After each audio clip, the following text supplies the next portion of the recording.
자, 김건희 얘기를 잠깐 해볼까 하는데 김건희가 이제 우울증으로 서울 아산병원에 입원했잖아요. 네. 근데 어제 제가 그렇게 말했죠. 평범한 사람들은 대학병원에서 진료 한 번 받는데도 엄청나게 오래 기다려야 된다. 맞아요. 이런 말씀을 드렸는데 어제 방송 댓글에 경험담들을 엄청나게 다셨더라고. 근데 그렇죠. 너무너무 가슴이 아픈 거야. 너무 맞아요. 분노하고 그 중에 하나만 제가 좀 소개를 해드릴까 하는데. 네. 자신의 아버지가 이제 낙상 사고로 수술을 받았는데요. 수술을 하고 아버지가 또 암 치료까지 받으셨던 분이야. 그러니까 몸 상태가 너무 나쁘지 않겠어? 네. 그러니까 더 입원을 한 상태에서 치료를 받고 싶었는데 3일 만에 퇴원하라고 하더래요. 병원에서. 그래서 있을 수 없는 일이니까 돈이 얼마가 돼도 좋으니 VIP 입원실을 좀 내어달라라고 했는데 뭐라고 얘기를 했냐? 병원에서 거기는 돈 있다고 아무나 쓰는 데 아닙니다. 거기 가면 의료진이 없는데 누가 봐줍니까? 라고 하면서 거의 쫓겨나다시피 나갔다라는 글을 남겨주셨어. 근데 이것도 정말 분노하고 가슴 아픈 일인데 네. 그 뒤에 또 이분이 굉장히 흥미로운 글을 남기셨는데요. 네. VIP실, 아산병원 VIP실이 보안이 어마어마하게 철저하다는 거예요. 그래서 윤석열을 비롯한 내란 중요 임무 종사자들이 이곳에서 작당 모의하기에 너무 좋다는 거예요. 좋은 환경이다. 네. 그리고 특히나 옥상은 담배 피기가 좋대요. 옥상 연결도 가기 편하고. 그 얘기까지 또 써주셨더라고.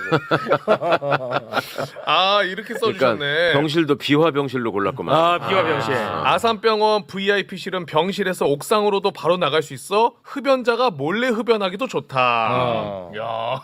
그러니까 이분 말씀은 예를 들어 김용현이가 병원에 가. 뭐라고 할 수가 없잖아. 병원이니까. 그렇죠. 건강 문제로 갔다고 해버리면. 근데 그 VIP실까지 가는 거는 아무도 알 수가 없다는 거예요. 취재진도 뭐 들어갈 수가 없고. 취재할 수가 없다는 거예요. 그러네. 예. 아. 그런 위험이 있네요. 예, 진짜 화가 나더라고. 아니 아까 그 빨리 나가라고 한 것도 아산병원이고 똑같이. 예, 이분이 아니 근데 그 의료대란 일을 실제 있는 일이에요. 병실이 부족하니까 네. 있는 분들 웬만큼 위급한 상황 넘기면 빨리빨리 나가시라고 그러거든. 네. 다른 데 알아봐서 뭐 나가라. 병원 입장에서도 어쩔 도리는 없었겠죠. 그거는. 네.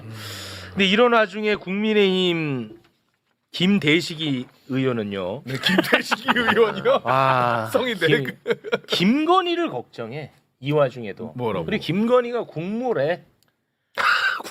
잠깐 듣겠습니다. 저도 뉴스를 보고 했는데 얼마나 스트레스 받겠습니까? 일반 그것도 그러는데 한때는 국무였잖아요. 얼마나 스트레스를 받겠습니까? 그런 뭐 아픔이 있었겠죠.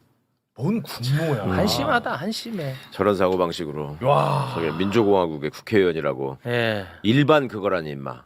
말을 해도 저 국무를 갖다 붙이는. 정말 짜증이 납니다. 네. 자, 그런데 김건희가 진짜 아플 수도 있다라는 생각이 어제 좀 조심스럽게 다뤘잖아요. 맞아요. 아시죠? 네. 이것까지는 뭐. 조심스러웠잖아요. 네. 그 건강 문제는 좀 조심스럽기도 하고. 근데 지금 나오는 보도 보니까 이 사실상 병원으로 도망간 게 맞네. 그죠? 아, 그렇죠. 예. 검찰이 16일에 김건희에게 3차 소환 통보를 했거든요. 예. 그런데 3차 소환 통보를 하니까 병원에. 바로 이제 어. 나 많이 아파. 우울해 이러면서 이제 병원에 아산병원으로 그날 입원을 한 겁니다. 그렇습니다. 예. 이게 순차적으로 보면 더 열받더라고. 5월 14일에 1차 소환 통보를 냈어요. 검찰에서 14일에 나와라. 그러니까 그때 김건희가 대선에 영향 끼치잖아. 그렇죠. 라고 한 거야. 그러니까 대선 끝나고 이제 검찰이 2차 소환 나와라. 그러니까 김건희가 13일까지 나간다고 했어. 맞아요. 그러더니 하루 전날 야 이거 특검한다며 왜 니들이 왜 불러? 이렇게 한 거야. 어차피 특검 할 텐데. 그런 다음에 이제 또 16일에 오전에 나와라 했더니 그제서야 아파 들어간 거. 이거는 도망간 거지. 그렇죠. 뻔한 거죠. 아파서 가가지고도 지금 나오는 얘기가 처음부터 정신과 진료를 위해서 간 게 아니라는 거 아니에요? 처음에는 호흡기 쪽이었죠. 네. 뭐 소화기 호흡기 뭐 이런 데 갔다며. 예, 처음에는 호흡기 그러니까 쪽. 거기서 아무리 봐도 이거는 입원 사유가 안 나오니까 지금 돌다 저기 간 거 아니냐. 그렇죠. 이런 얘기가 또 나오던데. 아니 근데 김건희 삶의 역사를 보잖아요. 자신의 죄를 덮는 역사로 보여요. 저는. 아, 그렇죠. 그렇지 않나요? 예, 예. 자체가. 그 삶 자체가 본인 죄 덮는 역사야. 보면은. 맞아. 그러다가 어떻게 검사를 만나가지고 이제 결혼하면서 주가 조작 한번 덮어보니까 덮여. 그런 식으로 살아온 역사 아닙니까? 그렇죠. 뭔가 하나 저질러. 그리고 네. 이제 그거를 덮어. 아니면 그거를 변조해.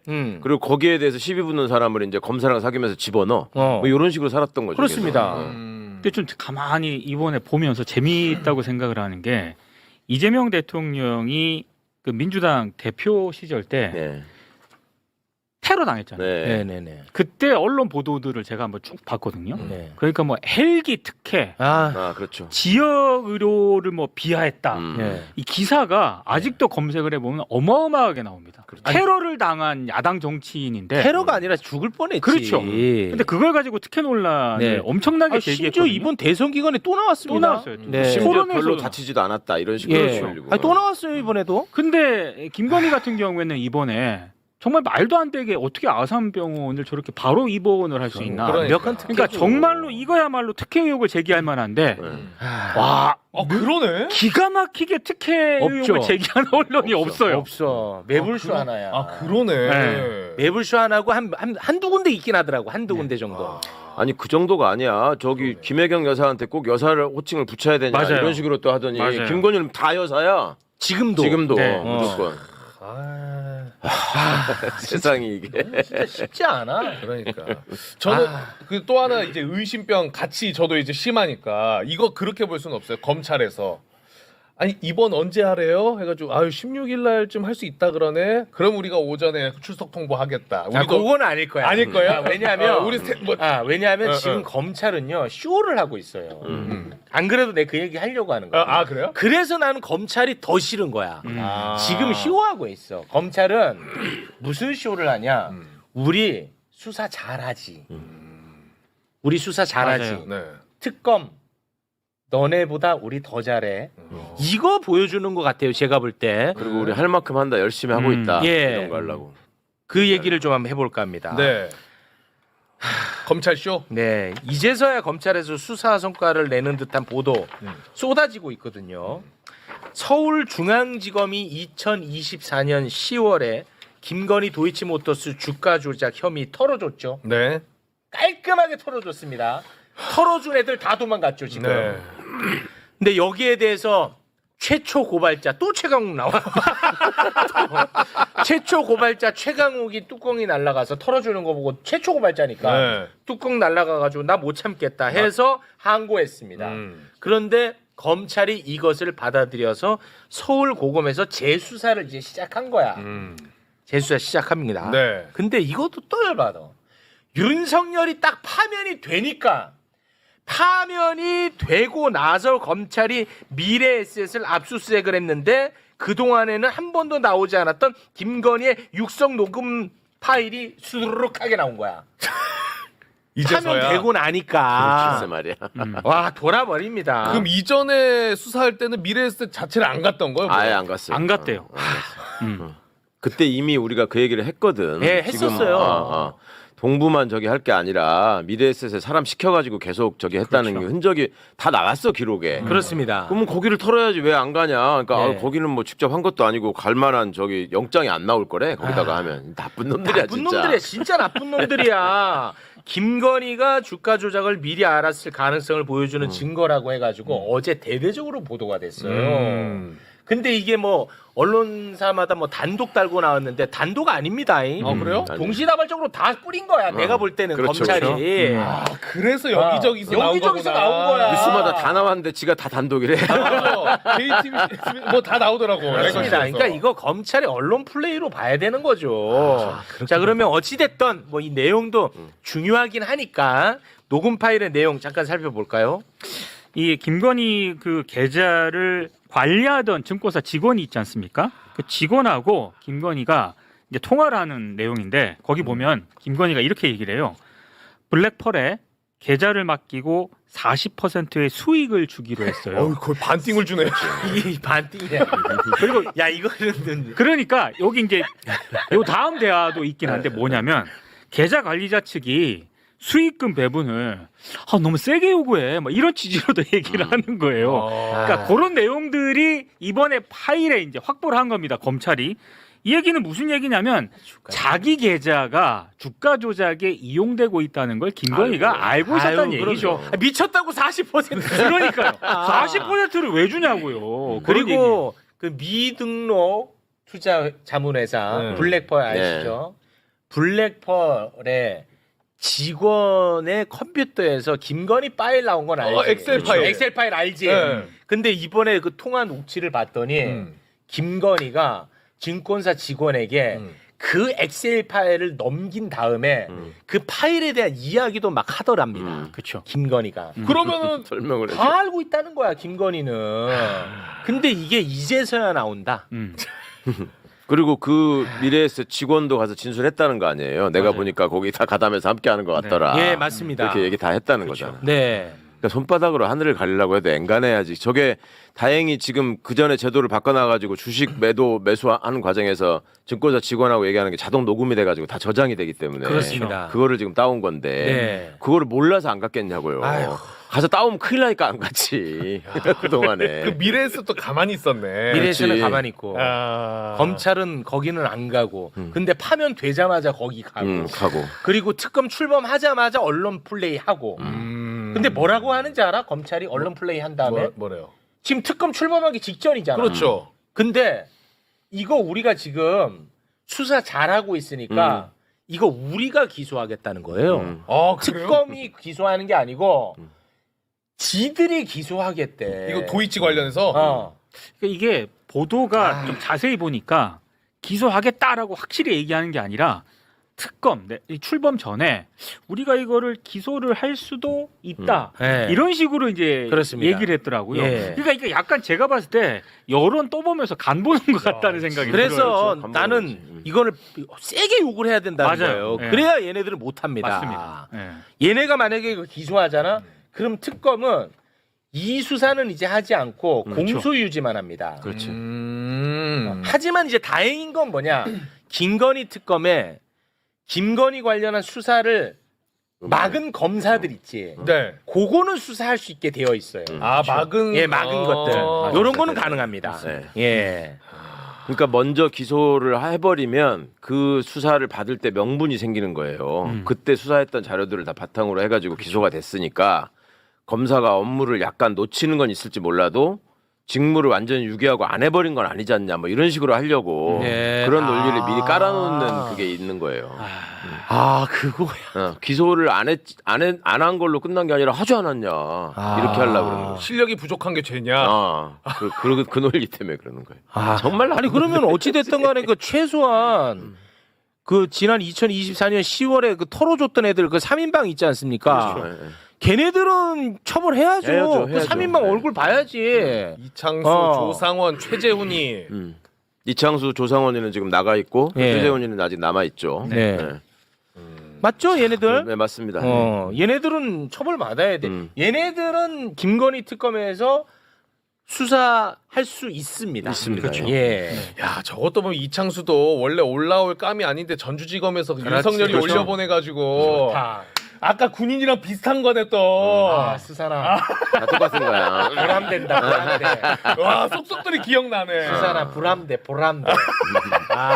보람됐네. 야, 에이, 진짜 나쁜 놈들이네. 와 야. 미칩니다. 그러니까요. 야, 근데 요 부분을 그렇게 봐야 되네. 예. 언론사가 이런 행간의 의미를 짚어줘야 되는데 그러니까. 언론에서는 막 단독 뭐 대단한 거 나온 것처럼 막 이 검찰의 쇼의 본질을 봐야 돼. 본질을 봐야 돼. 맞아, 야 근데 나도 못 봤던 부분을 또 짚어주시네. 그러니까요. 나는 이거 우리도 열심히 하지 특검보단 역시 그래도 검찰이 낫지 하는 걸 보여주기 위한 쇼인 줄 알았는데 자신들이 처벌받지 않을 알리바이를 지금 네. 구성하고 만들어줘요. 있는 것으로 네. 보인다는 겁니다. 그게 수사가 가능하니까 특검에서. 그렇습니다. 네. 자, 그래서 요거 하나 좀 여쭤보겠습니다. 지금 특검한테 결국은 우리가 기댈 수밖에 없지 않습니까? 뭐 특검 지금 사무실은 다 꾸린 것 같습니다. 그런데 이제 왜 그러시죠? 아닙니다. 네. 근데 그 어제도 제가 이 얘기했다가 이제 욕 바가지로 먹었는데 저는 욕 먹더라도 하겠습니다. 네. 제가 옳다고 생각하는 일이니까 저는 조은석 내란 특검이 정말 잘하길 바랍니다. 그렇죠. 얼마나 그렇죠. 간절히 바라겠어요. 하지만 나쁜 길로 가면은 그거를 잘못됐다고 경종을 올려야 된다고 저는 생각하거든요. 당연하죠. 네, 그게 어떻게 정권 발목 잡기입니까? 오히려 정권 발목 보호죠. 그렇죠. 당연하죠. 그런데 이 내란 특검 사무실을 서울고검에 자리 잡겠다. 그리고 지금 현재 임시로 동부지검에 사무실을 꾸렸더라고요. 네. 임시 사무실까지도 동부지검이더라고요. 아, 참 이게 저는 워낙 의심병 환자라서 그런지 모르겠습니다. 이거 어떻게 보십니까? 우려가 되는 건 사실이죠. 저도 그 얘기를 듣고 맨 처음에 나온 얘기는 뭐 공수처에 빈 사무실 있는지 알아본다, 서울고검 알아본다 이런 얘기가 나와서 진짜 그렇게 사무실이 없어서 저렇게 알아보나 싶어 다른 특검들한테 물어봤거든. 아, 네. 사무실 그야말로 다 구해야 되잖아요. 다 구했어요, 딴 데는. 그럼 뭐 공실 많이 있더래. 서초동 가까이에. 그래서 난 아니 설마 이제 안 그러겠지. 근데 실제로 거기를 들어간다고 그러길래 도대체 나는 이거는 조은석 특검이 반드시 설명을 해주셔야 된다. 설명했으면 좋겠다. 네. 근데 어제도 계속 얘기하는 게 보안 문제예요. 보안. 네. 보안 유지하기가 거기가 용이해서 거기서 한다. 근데 역으로 보면 제가 처음부터 얘기했던 게 특검의 구성원으로 검사와 검찰 수사관이 파견되는데 그 중에 30%는 첩자라고 봐야 된다. 옛날 특검에도 그렇고 그 뒤에 사례도 그렇고 실제로 가가지고 정보 빼내가지고 검찰 저기에다가 그러니까 특검보다 검찰총장이 먼저 보고받아가지고 알고 있는 경우가 허다했거든요. 근데 이거는 심지어 중앙지검 수사팀이나 심우정이가 다 수사 대상이잖아요. 그렇죠. 그러니까 그게 핵심이에요. 그러니까 고집안으로 들어가면 거기서 아니 특검팀에 있는 사람들이 거기 다니면서 사람들은 서울 고검하고 중앙지검이 멀리 떨어져 있는 줄 아는지 앞뒷집이에요, 바로. 그렇죠. 앞뒷집에 있다고. 그러면 대검은 바로 길 하나 건너 옆에 있고. 그러면 오다 가다 만난 사람들이 점심 먹으러 갈 때도 만나고 저녁 먹으러 갈 때도 만나고 그냥 이렇게 볼 텐데 그 얘기를 수시로 안 한다는 보장이 어디 있습니까? 네. 지금 누구 불렀다, 누가 뭐라고 했다 이런 얘기들을 자기들끼리 얼마든지 흘릴 수 있는 가능성이 있는데 그걸 어떻게 차단할 건지 네. 그 보관을 좀 얘기를 해줬으면 좋겠어요. 그렇습니다. 진짜. 아니 네. 이게 그동안의 특검은요. 왜 특검이 출범했냐? 그동안의 특검은 검찰이 수사 의지가 없기 때문에 특검이 필요하다고 해서 그렇죠. 특검이 있었어요. 그렇죠. 근데 이번 내란 특검은요. 그 수사 의지 플러스 검찰이 수사의 대상이 되는 그렇죠. 맞아요. 특검. 범행에 가담했어. 대상이 되는 사안입니다. 그전 특검보다 더 검찰과 거리를 둬야 되는 특검이야. 맞아. 근데 거기 안에 사무실에 들어가는 것을 지적하고 우리가 걱정하는 게 이게 어떻게 특검 힘빼기입니까? 아, 참 속상하네. 아니면 그 이유에 대해서 얘기하신 것처럼 확실하게 좀 설명이라도 설명이라도 들으면은 하든가. 그러니까 생각을 해보시라고 그러니까 그냥 우리가 그냥 블랙펄 주가 조작 특검을 한다고 칩시다. 네. 그러면 그거를 확실하게 저기 하기 위해서 블랙펄 사무실에다가 특검 사무실 차리겠다. 말이 돼 그게? 말이 안 되잖아. 네. 그러니까. 삼성 특검이야. 삼성 그렇지. 사무실에 들어가서 하면 삼성 돼요? 건물에 들어가겠다.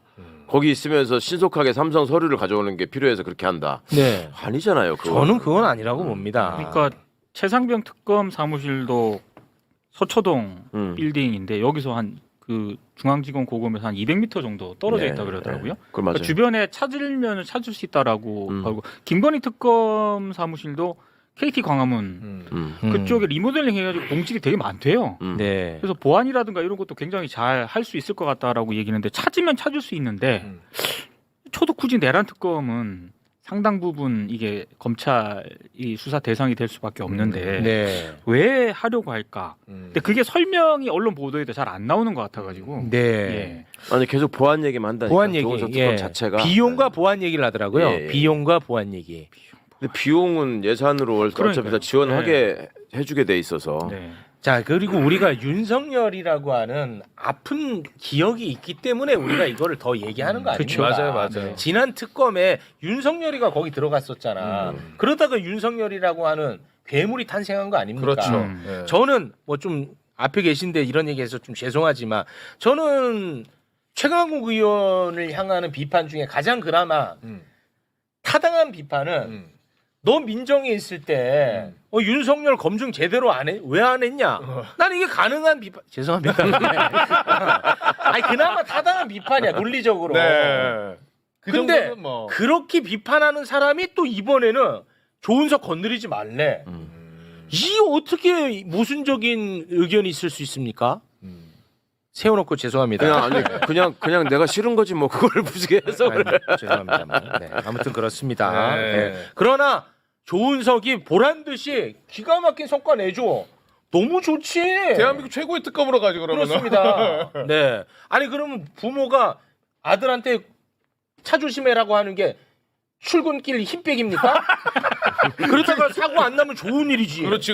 맞아. 사고 안 났는데 왜 그런 말 했냐고 따지겠어. 아니잖아. 예, 그렇죠. 아, 비유 좋은데요? 이유 좋아요. 아들이 네. 내 등교 흔드는 거야 지금? 나 지금 기분 좋게 가야 되는데. 세상의 모든 운전자를 왜 잠재적 범죄자로 취급하느냐. 그리고 실제로 한번 사고가 난 그래. 일이 있었고 우리가 다 같이 아픔 다 같이 있잖아요. 아프고 지금도 그게 본질이잖아 윤석열. 그러니까 미리 차단하는 차원에서 이것도 좀 말씀드려야 할 게 있는데 서초동에서 지난 주말 사이에 도는 소문이 이게 고검에 실제로 들어갈 것 같다고 하니까 무슨 우려가 또 나오냐면 뭔데? 저기 가서 본인이 서울고검장 출신이거든요. 조은석 특검이. 네. 박세현이가 또 서울고검장이면서 특별수사본부장이었잖아. 그리고 그렇습니다. 계속 박세현이 만나고 다닌다는 얘기가 있었잖아요. 네. 근데 그게 이제 수사 협조를 위해서 만나는 걸로 당연히 생각되는데 그 외에 박세현이나 심우정이를 만났다는 얘기까지 있더라고. 그러니까 그렇게 해서 만나가지고 혹시라도 네. 이번에 검사들을 중심으로 해서 내란 특검이 성과를 내고 네. 그 성과를 너네들한테 얹어줘가지고 네. 내가 검찰이 살아날 수 있게 기여하겠다라는 얘기를 선후배 간에 한 거 아니냐라는 의혹까지 서초동에서 얘기하는 사람이 있어요. 아. 그만큼 이게 고검에 들어간다는 것 자체가 잘 납득이 안 가니까 그런 의심까지 받는 거예요. 그러니까 특검이 그게 절대 아니다. 내가 수사를 여러 번 해본 경험에 비춰볼 때 내가 30년 검사 생활을 했는데 여기 있으면 이러이러한 장점이 있으니까 국민 여러분 안심하십시오. 이거를 꼭 얘기해 주길 바랍니다. 고검 내부적인 반응은 어떤지가 좀 개인적으로 궁금한데. 아 고검. 특검이 이제 고검에 들어와서 한다 그러니까 원래 고검에 있는 사람들의 반응은 어떤지가. 그러니까 예를 들면 이런 거지. 이제 수산이가 궁금해하는 거는 이재명 대통령 당선되고 고검 아주 똥 씹다가 조은석이 서울 고검에 사무실 차린다고 했을 때 네. 했다면 네. 이건 아주 짜증나는 일이지. 그렇죠. 네, 그런 궁금증인 거죠. 네. 네. 매부쇼에서 김건희 특검에 대해서 자세히 대화 나눠주셔서 감사합니다.